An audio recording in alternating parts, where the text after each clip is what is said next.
Hey guys, welcome back to the channel. In this episode, we're going to see what actually happened with the Forester when we went for a drive last episode with the Forester. Stay tuned.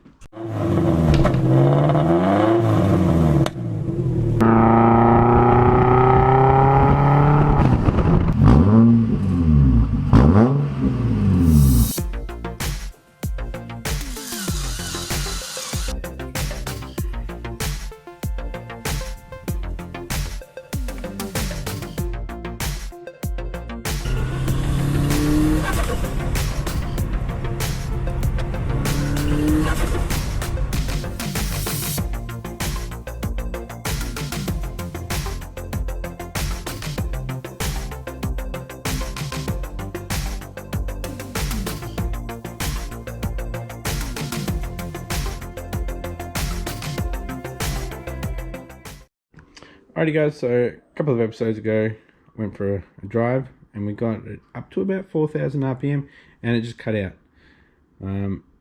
Checked the logs and by the looks of it, the O2 sensor just went bad because the values just went to 0 and it must have went into closed loop after that. That's why I couldn't get above 4,000.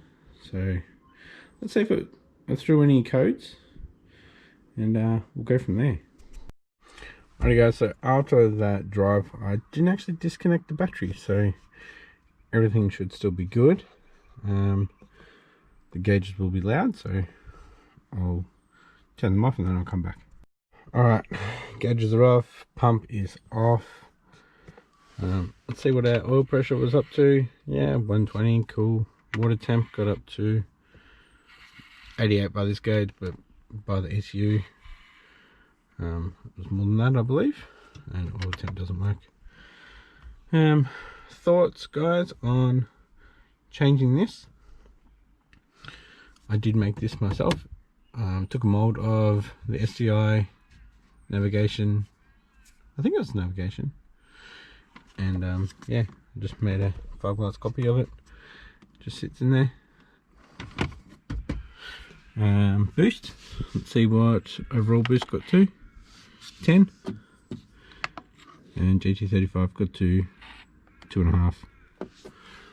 So yeah, I don't think it went above 4,000. Well, by the logs it didn't, or would have been just around 4,000. Yeah,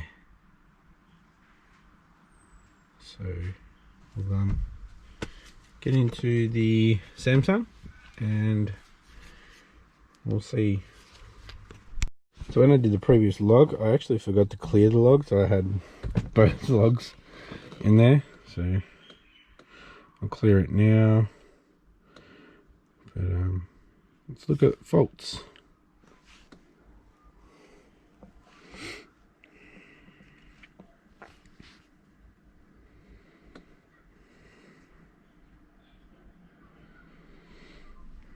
One, 1, 3. What the?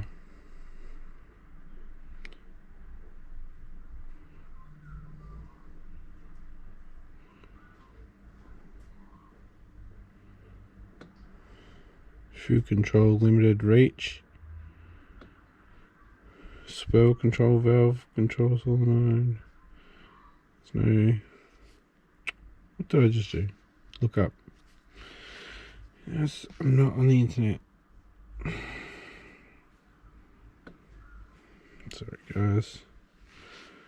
Alright, show logs.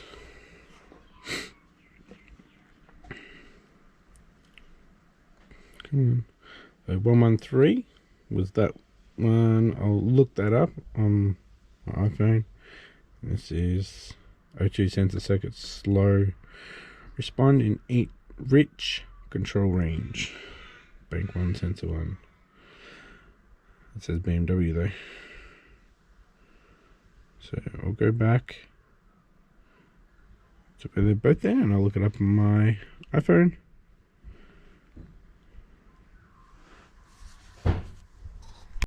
Alright guys, so I checked out those numbers and both of them are the front O2 sensor, which is a lambda. So what I need to do is actually check resistance in it. So I need to get this off so I can get to the connector and I can check the resistance. If that's bad, then I'll physically look at the sensor, make sure the wire hasn't melted through from the exhaust or anything like that. And if that's alright, then I'm going to have to replace this sensor. Alrighty guys, I have disconnected the sensor. I'm going to go ahead and actually remove it from the exhaust, and we'll get it out and put it on the bench and have a look.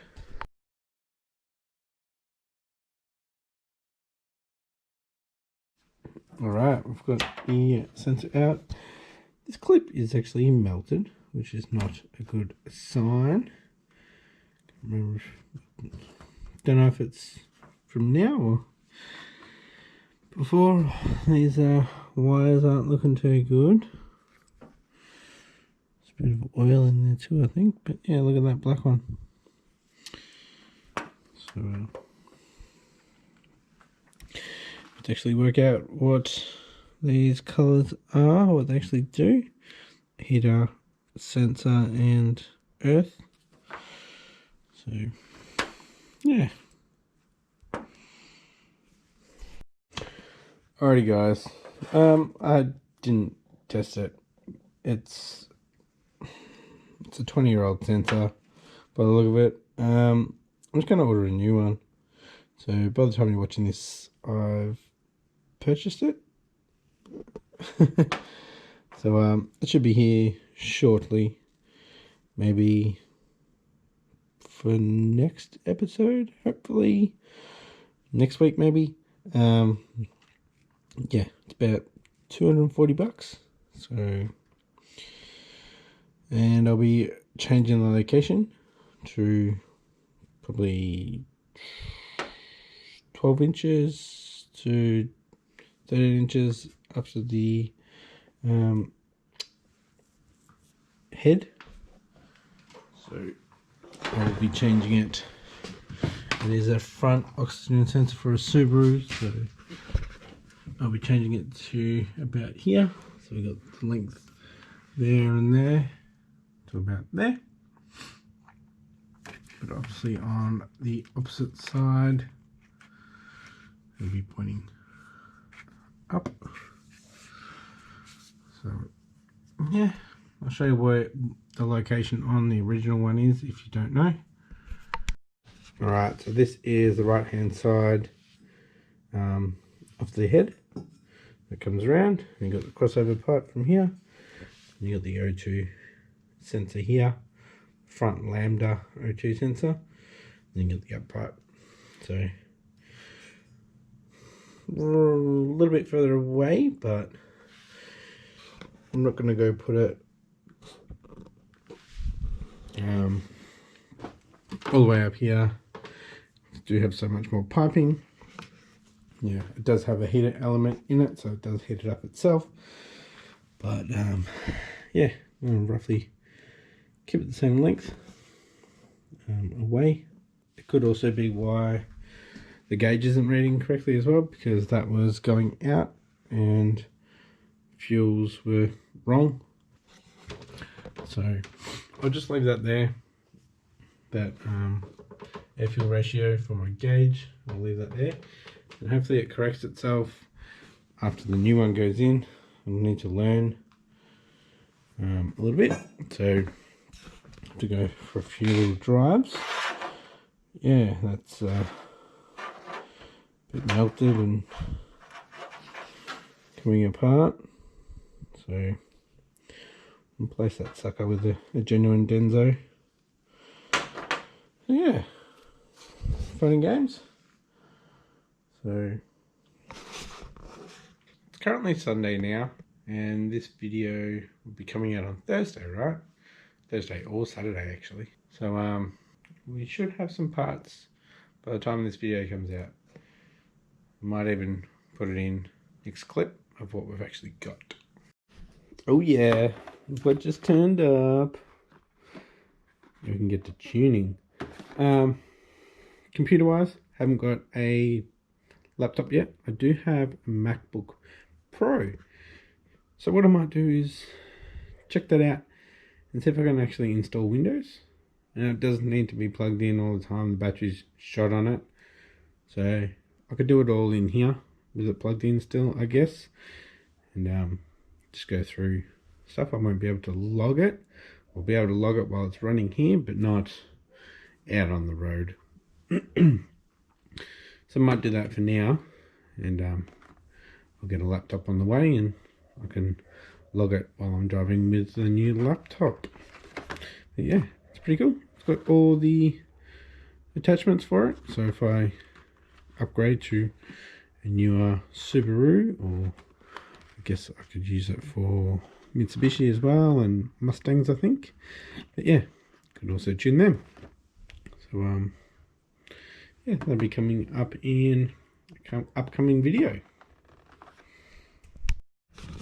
And wrap this episode up here, guys. If you're pretty keen on what's coming up for the Foz, make sure to subscribe to the channel, and if you haven't yet, please hit that like button, and I will catch you next episode. Thanks for watching. Bye.